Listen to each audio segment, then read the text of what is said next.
expliquer un peu ce qui se passe ces derniers jours. Voilà. Parti. Voilà, donc pour transparence de solidarité, on est là, on essaye d'être là tous les jours pour défendre la flottille qui va vers Gaza, qui prend le risque d'être attaqué par les Israéliens qui vont vouloir l'empêcher d'y arriver. Mais on est là, on est vigilant et on demande toujours au gouvernement de soutenir et de protéger les Français qui sont sur ces bateaux. Alors que le gouvernement, pour le moment, sa seule réponse, c'est de dire qu'ils ont été prévenus du danger et qu'ils n'avaient qu'à pas y aller. Hein. Voilà, mais nous, ça nous choque parce que cette flottille, elle veut apporter des médicaments, des secours, de l'alimentation aux Gazaouis qui en sont privés depuis des mois, qui sont attaqués et qui sont en passe de subir un génocide perpétré par l'armée israélienne. Voilà, et merci de soutenir ce mouvement. Merci Martine.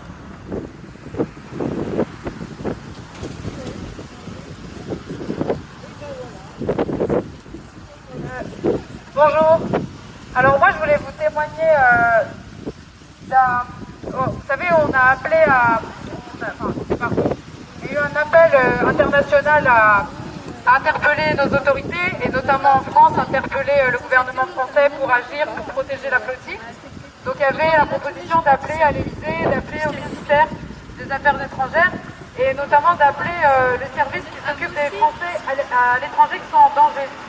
Donc on a appelé et par exemple cette nuit, donc j'ai appelé parmi d'autres gens et la personne a vraiment répondu d'une manière, vraiment a expliqué, a pris le temps de répondre et m'a dit oui, on sait que des Français sont inquiets et qu'il y a une déception chez les Français. Et ce mot il m'a choqué en fait de dire une déception. On n'est pas en train d'attendre de parier sur notre équipe pour voir si elle va gagner. On n'est pas en train d'attendre, je sais pas, une victoire à des élections. En fait, il y a un génocide qui est en cours. Ça fait 2 ans qu'on assiste à ces massacres. On voit des enfants qui se font amputer. Donc, en fait, on compte des dizaines de milliers de morts, mais il y a aussi des dizaines de milliers d'enfants amputés qui vont grandir comme ça.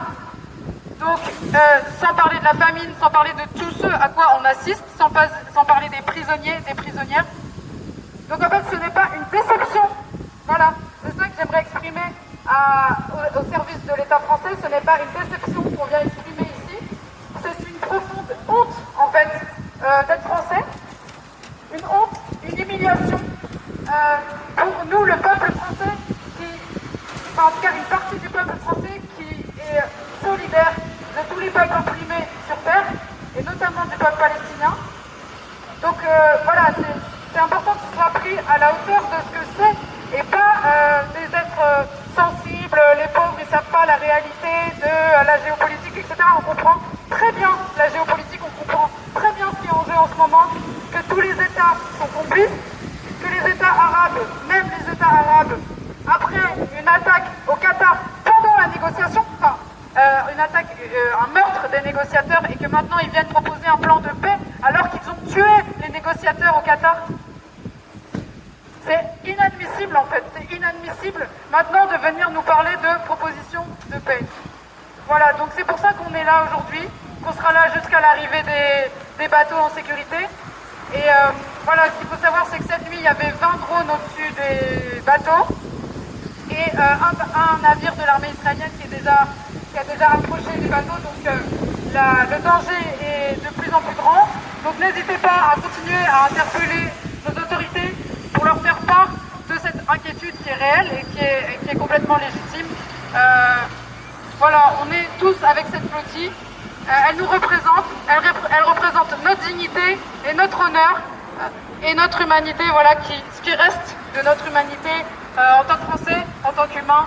Voilà, merci encore d'être là chaque jour et à demain aussi. Bravo!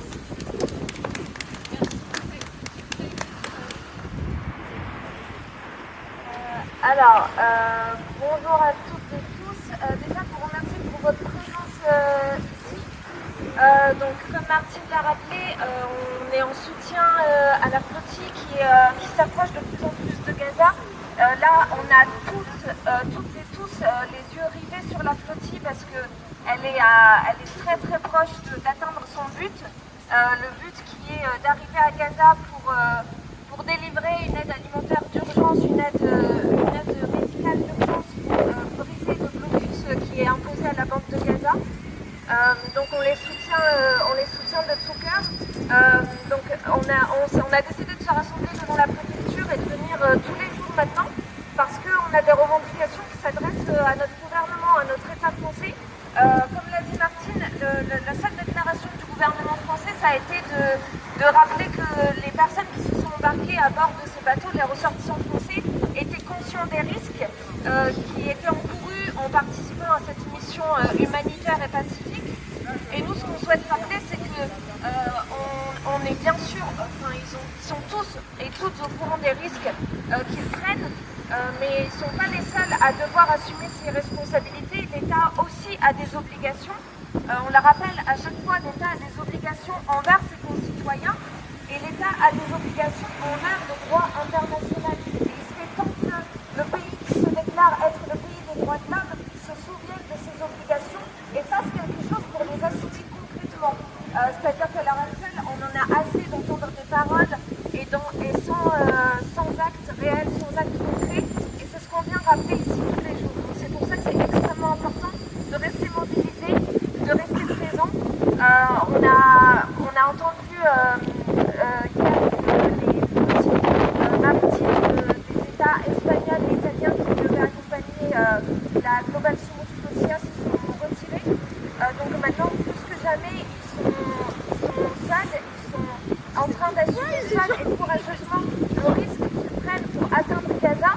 Donc c'est encore plus le moment de nous mobiliser à leur côté, de leur montrer qu'on est présent, de leur montrer qu'on reste hyper vigilants. Donc je vous invite à garder les yeux sur la flottille et à rester mobilisés.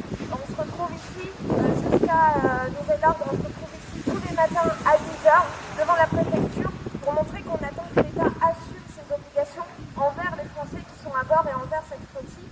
On se retrouve aussi devant la tour Maubourg tous les soirs de 17h à 19h30, pareil pour encourager la flottille, pour l'accompagner de nos pensées, de notre force. Et si jamais il y a une interception, une arrestation des bateaux, il y aura un grand rassemblement devant la fontaine monumentale à 18h30, sachant que ce rassemblement il aura lieu partout en France et dans tous les pays qui ont des ressortissants qui font partie de cette flottille. Merci à toutes et tous et on continue le combat. Merci. Oui, Palestine. Merci, bravo. Et puis, je crois que là, franchement, on est tous plus que scandalisés, on est bouleversés, enfin bref. Les mots, on les a plus, mais on lâche rien, on est là et on restera jusqu'au bout. Ils n'arriveront pas à nous atteindre, même si c'est ce qu'ils souhaitent. Moi, je remercie tout le monde, parce qu'on est nombreux, hein. Même si là c'est pas visible, on est nombreux. Je remercie le monde entier aussi qui se soulève pour tout ce qui se passe, parce que c'est vraiment presque honteux, il n'y a pas de mots pour exprimer ce qui se passe actuellement. Bien sûr, on va vers quelque chose de très... ça va faire un changement, et là, ça se profite. C'est donc à nous bientôt, il faut être prêts, nous on est prêts en tous les cas, et on craint la suite. Personne ne trouve aujourd'hui parce que c'est pas que la Palestine qui est concernée, on est tous concernés par ce qui se passe là-bas, on est tous concernés. Alors non, il ne faut pas se faire. Stop au silence, stop au blocus. Et vive la Palestine. La Palestine. Ah oui, moi, je voulais ajouter parce que énormément de choses ont été dites et on voit bien l'émotion qui nous traverse ici, mais qui traverse les gens quand ils passent en voiture et qu'ils nous saluent. On voit bien qu'on n'est pas seul, même si on n'est pas nombreux. Et moi, je pense toujours à l'image des grands-mères de la place de Mai en Amérique du Sud, lorsque ces femmes se retrouvaient seules et peu nombreuses. En réalité, elles ont marqué la flamme de la lutte. Et c'est ce qu'on est en train de faire. Moi, je voulais juste parler de la séparation. On a un gouvernement, et on le sait, qui n'est pas légitime, qui a perdu aux élections. et cette illégitimité se trouve explosée, complètement renforcée par son attitude à l'égard du génocide qui se passe aujourd'hui à Gaza. Non, ce gouvernement n'est pas légitime. Non, il ne représente pas le peuple. Non, il n'a pas à nous emmener dans sa voie qui est absolument inacceptable et dont on ne veut pas. Voilà, moi c'est ce que je voulais dire, c'est-à-dire qu'il y a un aspect profondément politique évidemment dans cette histoire. Ils sont en train de réorganiser le monde, de le réorganiser contre nous. Parce que quand on s'attaque au peuple palestinien, en fait on s'attaque à tous les peuples. Et c'est bien contre nous que le monde est en train de se réorganiser. Et c'est pour ça que nous devons non seulement tenir, mais nous devons présenter autre chose, construire autre chose. Et je dois dire que les mobilisations en Italie, par exemple, à Gênes avec les dockers, sont un exemple. C'est vraiment un exemple pour les peuples du monde entier, parce que quand on se mobilise, on met la pression, on inverse la pression. Donc cette lutte pour la Palestine, c'est la lutte de tous les peuples, et je dirais dans tous les aspects de notre vie en société. Voilà ce que je voulais dire. Je ne sais pas si j'étais très claire, mais voilà. Et on rappelle qu'on a demandé un rendez-vous à Madame la Préfète. On attend la réponse. Voilà.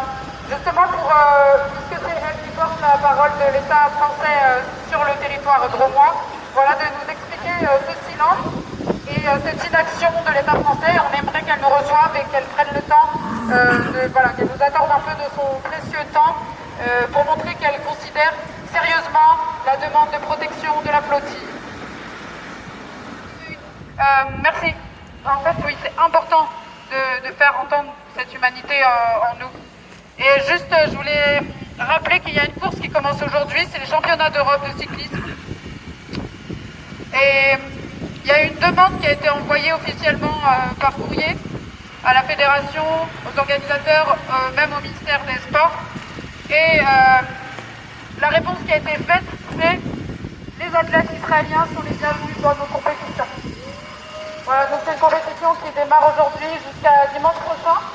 Contrairement à la compétition italienne qui a décidé de retirer les candidats israéliens, et ben en France c'est toujours pas comme ça. Voilà, contrairement à l'Espagne, contrairement à l'Italie, en France on dit les athlètes israéliens.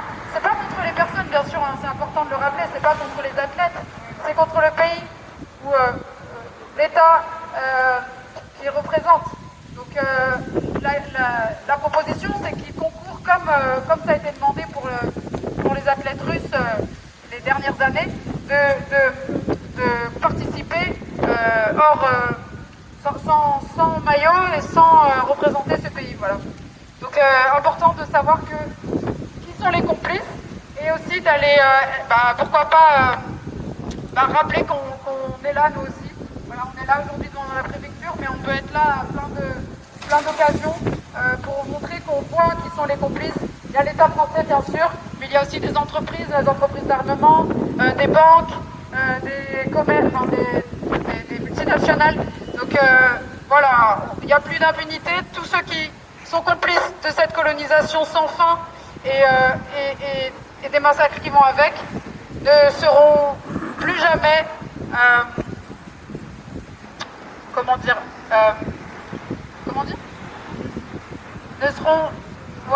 ne seront ni légitimes ni libres d'agir sans rendre de compte.